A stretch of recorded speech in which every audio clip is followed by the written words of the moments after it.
As we're all stuck at home, we want to move on from coronavirus as fast and safe as possible. To do this, planned decision making is required, which must be guided by a precise model of the virus's spread.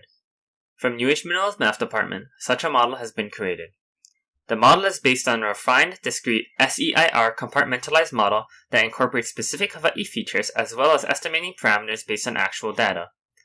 To do this, the model takes into account the number of daily reported cases, the probability of those diagnosed with COVID-19 becoming symptomatic after being exposed, the probability of those symptomatic becoming hospitalized, the probability of asymptomatic cases being intervened by contact tracing, and government mitigation attempts. These are the equations that make up some of the SEIR model. Most importantly, 1 minus e to the negative lambda c is the probability that a susceptible individual becomes exposed to the virus. From there, beta is the parameter that we can control this probability with. Beta is the transmission rate of the virus, similar but different from the commonly known R.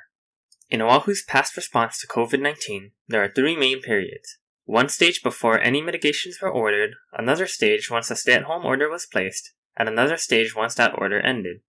We then create 3 different betas for these periods respectively: beta 1 before the stay-at-home order, beta 2 during the stay-at-home order, and beta 3 after the stay-at-home order. To find these beta, we fix every other parameter using known data and assumptions of the virus to optimize the beta. As we collect evolving data, this beta changes, and we can show this evolution of optimization over time. Note that the first 30 days are removed due to sporadic behavior of the betas. An important investigation is that beta 3 is under beta 1, despite the government mitigations being the same. This makes sense that the general public is now more aware of the virus and behaves differently despite orders being relaxed. With the final optimized beta, we create the epidemic model, last updated with real data from August 5th. Annotated on this model are the dates of Oahu's government mitigations, the stay-at-home order. Along with this are the intervals in which a specific beta is in place. Once we have the model fitted to real data, we can create a projection of the future based on a chosen beta. Suppose Oahu does not change its course. In other words, beta 3 stays in effect. Our projection sees this. On the left is the model fit to present-day data. On the right is the model projecting 2 weeks forward. Immediately, they look the same. But pay attention to the y-axis. The projection predicts that Oahu approaches about 575 7-day rolling average cases. This daunting prediction really reveals nothing especially new. Exponential growth grows fast. Hawaii's Department of Health has introduced contact tracing since April 9th, the 100th day of the year. Contact tracing is claimed to be effective in slowing down the virus, so we introduce a new compartment of the population along with a new probability. The lowercase m stands for the managed compartment, as only exposed or infected individuals will be managed and quarantined.